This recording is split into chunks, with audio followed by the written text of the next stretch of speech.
que son seguidores del fenómeno OVNI y también de otros movimientos, ¿no? Muy positivos. ¿Qué te parece su venida a Perú? La primera pregunta, que después de tiempo vienes, algunos añitos, y lo otro sería que nos hable de tu papito, don Toribio Sarmiento Aquino, ¿no? Al cual conocí personalmente, y quería saber en qué año nació él, un poco nos narre la vida de él, a lo cual nosotros no conocemos en detalle como tú sí lo conoces por ser hija de él. Por favor.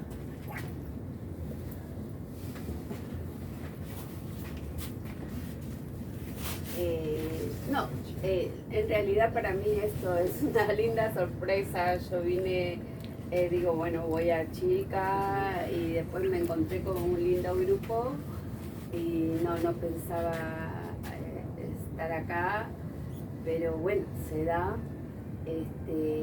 Con relación a mi papá, él nació en el año 1928. Sí, falleció a los 95 años. Bueno, y realmente esto fue así. Él siempre hablaba del fenómeno OVNI en casa, pero nadie le daba importancia. Y hablaba, daba charlas y se dedicó realmente a difundir lo que es el contacto, y sobre todo con Vlado, que fue su compañero de trabajo en la central hidroeléctrica Cañón del Pato. Quién sabe, en su momento mucho no sabía al lado de quién estaba, pero bueno, sucede que después él se motivó y empezó a full con el tema. Y lo que a mí me llamaba la atención a veces cuando venía a visitarlo, hablaba de cosas como que uno decía de los tiempos finales, que la Tierra había desaparecido y que esta es la tercera. Entonces, todas esas cosas, yo la verdad no tenía idea de dónde lo sacó, cómo, pero claro. Y como era un amante de la lectura, sí, se las leyó todas. Y yo deduzco que toda esa sabiduría que él tenía, ¿no? Es como que ahora me cierra todo, porque digo, ¿cómo él lo dijo? Para estos tiempos que estamos viviendo, él lo dijo. Va a pasar esto, estas cosas. Y la verdad, lo digo con humildad, ¿no? ¿Cuánta razón tenía? ¿De dónde lo sacó? ¿Y cómo es que sabía que lo que estamos viviendo en estos tiempos? Entonces, eso a mí un poco que me despertó. Pero bueno, sí, de hecho, habrá tenido también la relación de la visita, ¿no? Entonces, aquellos libros que lo llevó, un poco que a él lo motivó, y bueno, eso fue lo que él hacía, difundirlo, nada más que difundirlo. Eso. No, gracias. Por favor.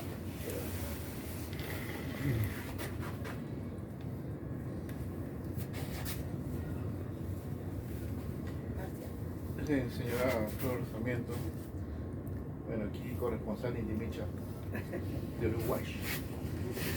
Bueno, un gusto de tenerla acá, bueno, es una broma, ¿no? Un gusto de tenerla acá, señora Flor. Una de mis preguntas sería si su papá tuvo alguna vez contacto con algunos seres, si habló con Vlado sobre encuentros con los seres apunianos, y también si tuvo un encuentro también, ¿qué supo más de esto? Si él tiene libros o otra forma de cómo investigar sobre su papá, ¿no? Sobre sobre este acontecimiento de los ovnis, ¿no? Esa sería mi pregunta. Sí, realmente él nunca comentó que tuvo un contacto, experiencia, no lo ha tenido. No lo ha tenido, pero por quién sabe, por todo el haber leído, entonces era como que tenía algo dentro de él, ¿no? Que se relacionaba, lo vivía al haberse enterado de todo esa labor que tenía Vlado, ¿no? Entonces fue muy importante en él para el posterior, porque en la zona no se conocía lo que era el contactismo, pero algo pasó que él se encargó de difundir. Eso fue lo más importante en él.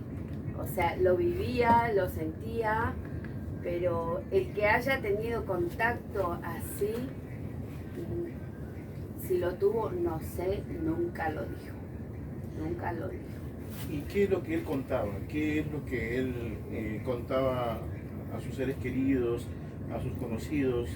¿Cómo era ese acontecimiento de su relato sobre estos temas? ¿Cómo era? ¿A qué él reflejaba todo este conocimiento de los ovnis? Sí, y tuvo muchos resúmenes de todos los libros, y eso es lo que él tenía, era muy importante, ¿no? Por ejemplo, la reencarnación de muchos seres, ¿no? Entonces él le daba esa importancia a que pasaron muchos, por ejemplo, hablaba de Carrión, ¿no? Que las reencarnaciones, hablaba de Sai, que era un apuñano, que era Jesús, ¿no? Sai, por ejemplo, la que contaba mucho esto era que cuando se da esta situación de Yungay principalmente, él hace resaltar ese tema, ¿no? Cuando Vlado sale del encuentro con el alcalde de la ciudad de Yungay, y esa parte le da mucha vivencia, y dice, habían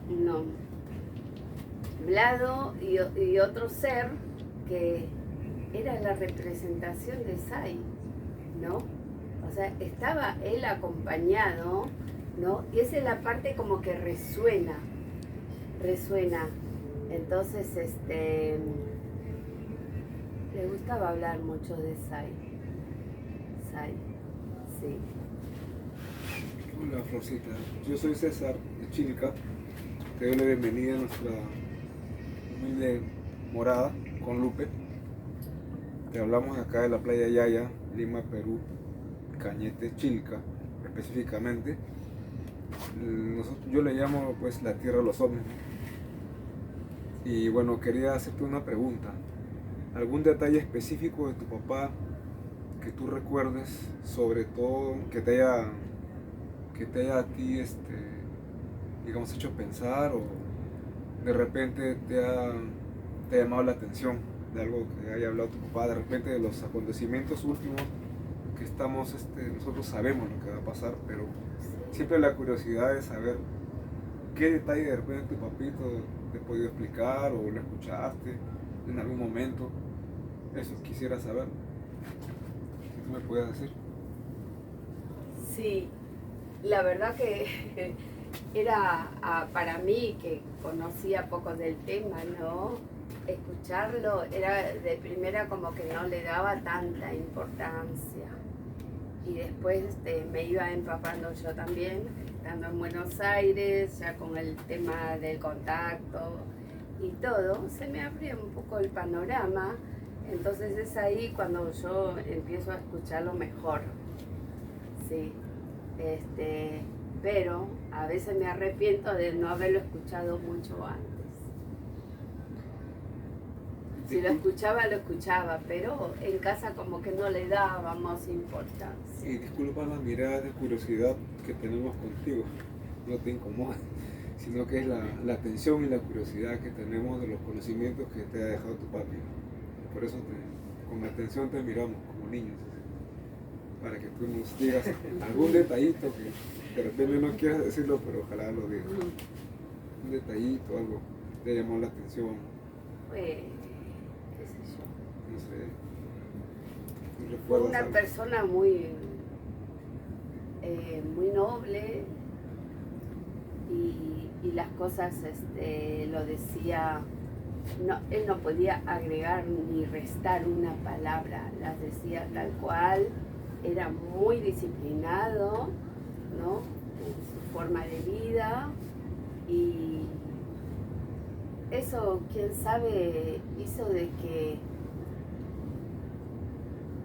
cuando ya él pasa el tiempo y su misma debilidad física lo asumió. Él no creía en otra cosa, como decía, bueno, esto es así, la vida es así, y no permitía otras cosas más, y soportaba los dolores, los malestares, ¿no? Y decía, porque hemos nacido para esto. Entonces yo decía, ¿de dónde, cómo? Pero era una persona, quien sabe, preparada para asumir, ¿no? Sus vivencias y el final de sus días, cuando él, por ejemplo, empezaba a avisar a algunos intendentes, ¿cómo se llama? Alcalde, decía, vengan a verme, porque yo ya me voy a ir a Loarte, el alcalde que fuera de Santo Toribio, a él le dijo, tenés que venir a verme porque yo ya me voy a ir. Eso me lo contó él, no mi papá. Él me lo contó después que mi papá falleció. Sí, y tenía esas cosas como premonitorias. Entonces, con el paso del tiempo uno dice, ¿y cómo lo sabía? Eso es lo que nos llama la atención. ¿Cómo intuía? ¿Qué le pasó de tanto? No sé. Tú dijiste que tu papito hablaba mucho de Sai. Sí. ¿Nunca te dijo cómo era Sai? Físicamente, algo. A mí me llama mucho la atención. Eso. ¿Quién es Sai?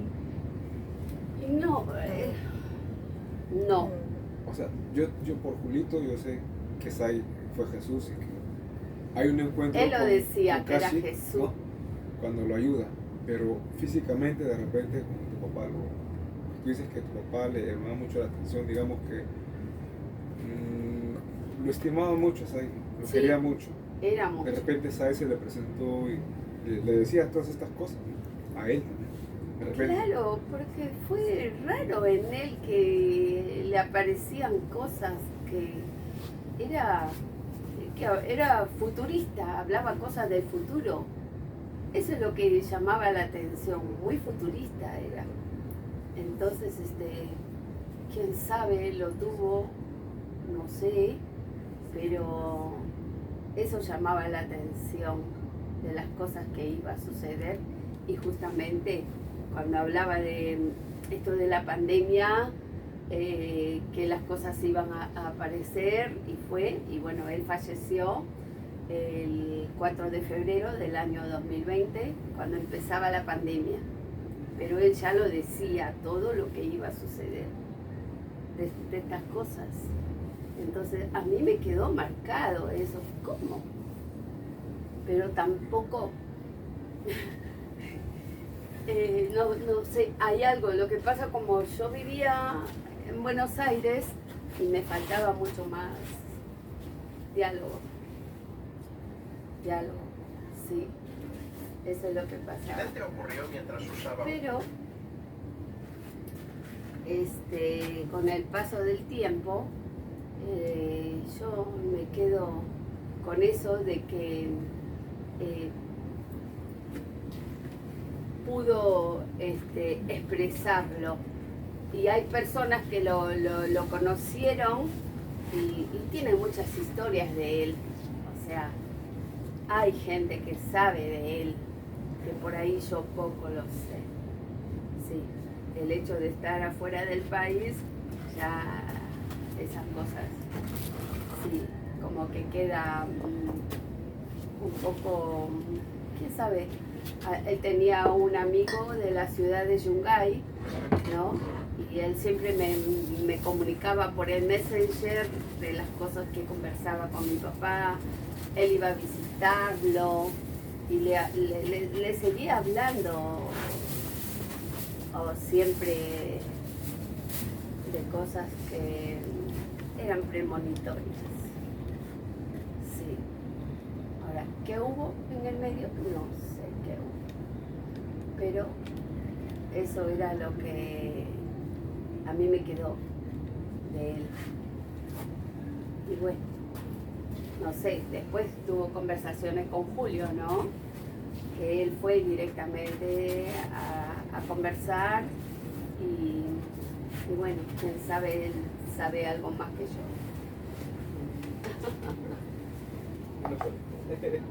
Sí, así fue. Bueno, bienvenida Flor una vez más. No sé cuántas oportunidades. Mi pregunta iba Un poquito más fuerte, sube tu voz. mi pregunta iba más que nada en lo que viene a ser su trabajo, el trabajo que me dices que era corresponsal. Sí, En algún momento hizo artículos sobre el tema.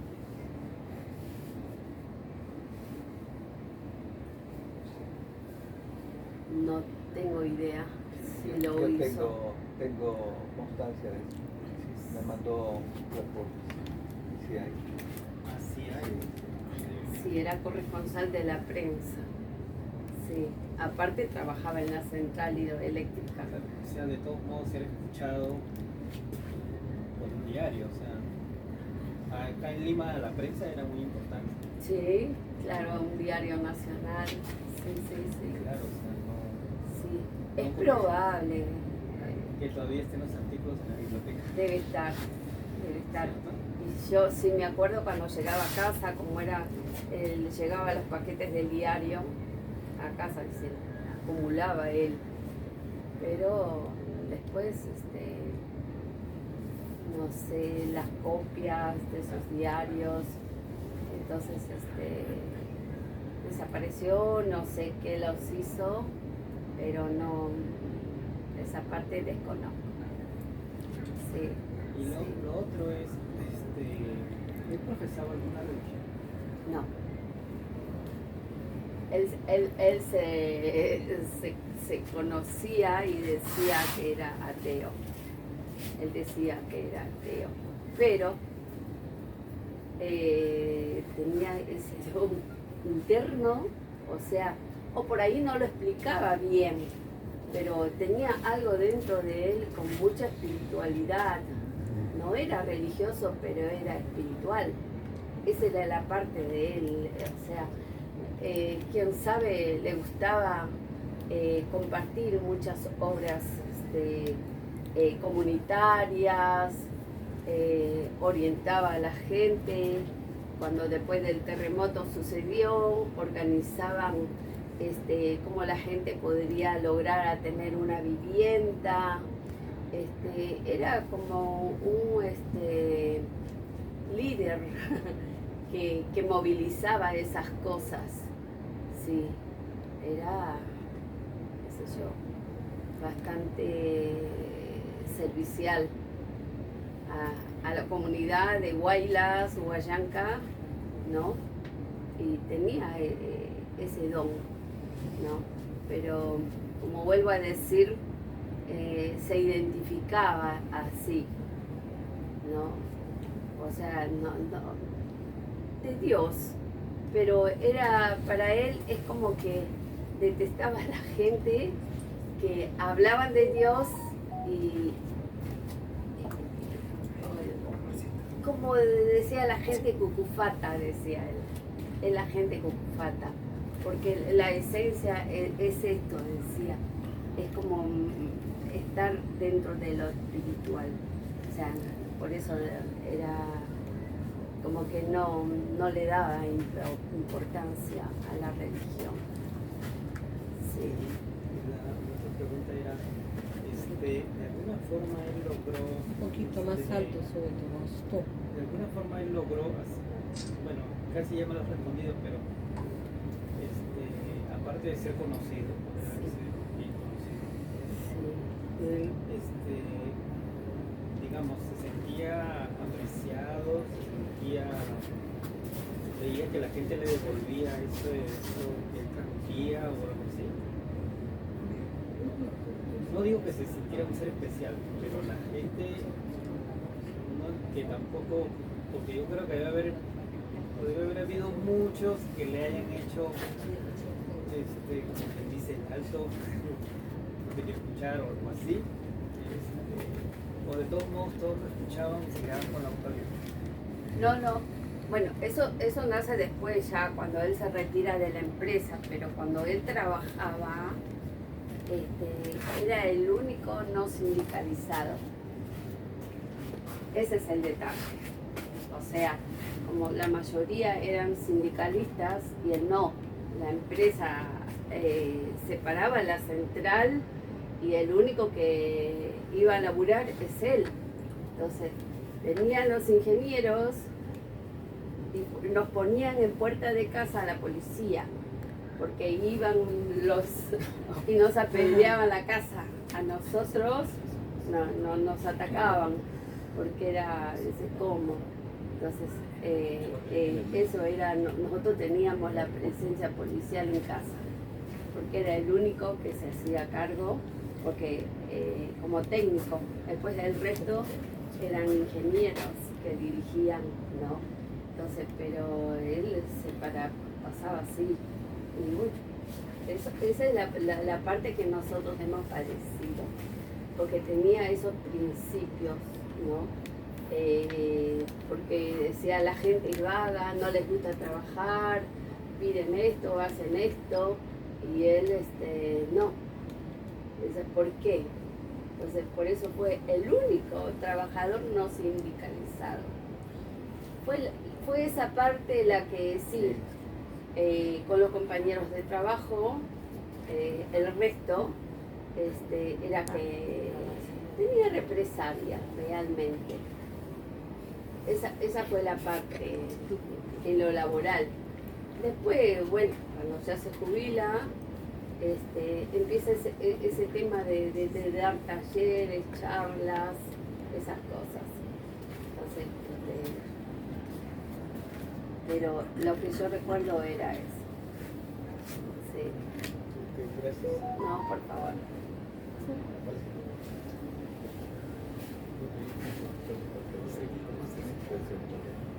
Primero que nada, darte nuevamente también la bienvenida Disculpe, a las sus Salinas. preguntas un poquito más alta para que escuchemos todos. Ya. Y a pesar que tiene micrófono, un poco más. Ya, bueno, darte la bienvenida a las Salinas de Chica, la Yaya. Bueno, somos trekking, tipo de excursiones, caminatas y de investigación. Compartimos bastante conocimiento. Y bueno, quería preguntarte cómo era el entorno geográfico en esos tiempos, ¿no? Previos al terremoto del año 60 y posteriormente al idioma. ¿Qué pasó, digamos, antes del terremoto? O sea, el aviso que dio Lado Capitanolista a las autoridades, ¿no? De la reacción, posteriormente, ¿qué es lo que pasó? Sí, claro. Realmente, bueno, como todo es sabido que Vlado fue el primer contactado del Perú en el año 60. El primer contactado fue en el año 60. Entonces, bueno, él ya recibía en la pantalla del tiempo, ¿no?, todo lo que iba a suceder en el terremoto. Entonces, por eso que él trata de prevenir a las autoridades de Yungay, porque se iba a producir un terremoto y es así que se rompe un pedazo de la nieve del Huascarán. Entonces eso hizo que rebalsara a la laguna y eso baja a la ciudad de Yungay, o sea, principalmente en Yungay. Entonces lo tapa toda la ciudad de Yungay. Es ese mismo momento empieza a hacer el recorrido, el agua, ¿no?, el lodo, todo lo que tapó. Pero era a las 3 de la tarde y se produce el terremoto. Yo tenía 10 años, estaba en la piscina. Entonces estábamos tranquilos, bueno, porque es una zona tipo quebrada, que el año hace calor, entonces había que estar en la pileta. Bueno, entonces sucede que empieza a temblar la tierra y la gente corre para todo lado, dice temblor, temblor, y yo me quedo ahí sentada, digo, ¿qué será temblor? Pero yo veía, empezaba, como era una zona de quebrada, de cerros, ¿no? Entonces empezaban a caer las piedras, se produce, por el polvo que largaba, se oscurece. Era a las 3 de la tarde y se oscurece. Al oscurecerse,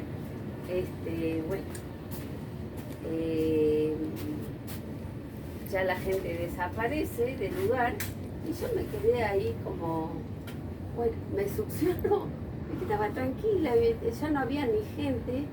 Digo, bueno, tuve un shock realmente. Y yo había llevado a una sobrina de 3 años y bueno, empiezo a caminar con ella y como estaba todo oscuro, entonces la gente no sabíamos quién era quién porque estábamos llenos de polvo. Todo estábamos como con talco, así no nos conocíamos.